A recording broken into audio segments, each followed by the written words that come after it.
Baba did it.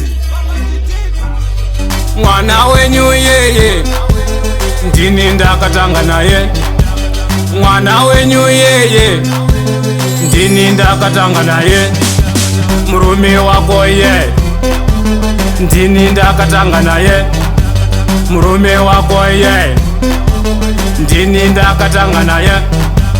Mvana yako yoyo ndini Ndakatanga nayo. Mvana yako yoyo ndini Ndakatanga nayo. Mukazi wako ye ndini Ndakatanga naye. Mukazi wako ye ndini Ndakatanga naye. Za manje so akupakura zviserere. Za manje so akupakura zviserere.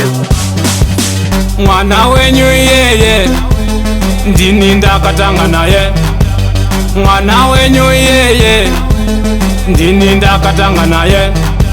Mukazi wako ye ndini Ndakatanga naye. Mukazi wako ye ndini Ndakatanga naye.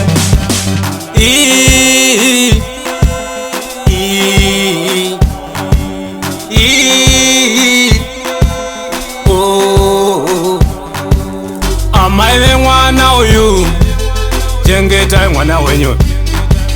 Amaive mwana uyu chengeta mwana wenyu. Tambiro yoita anotidamburira perengende. Tambiro yoita anotidamburira kabanga.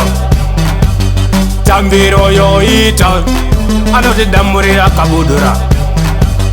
Amaive mwana uyu chengeta mwana wenyu. Tambiro yoita anotidamburira pitikot. Tambiro yoita anotidamburira pitikot. Tambiro yoita anotidamburira inside. Tambiro yoita anotidamburira inside.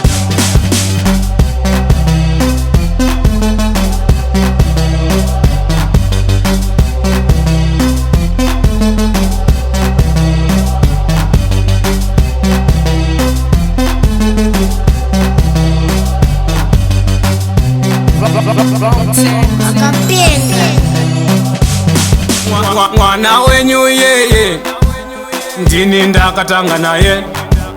Mwana wenyu yeye ndini Ndakatanga naye. Murume wako ye ndini Ndakatanga naye. Murume wako ye ndini Ndakatanga naye.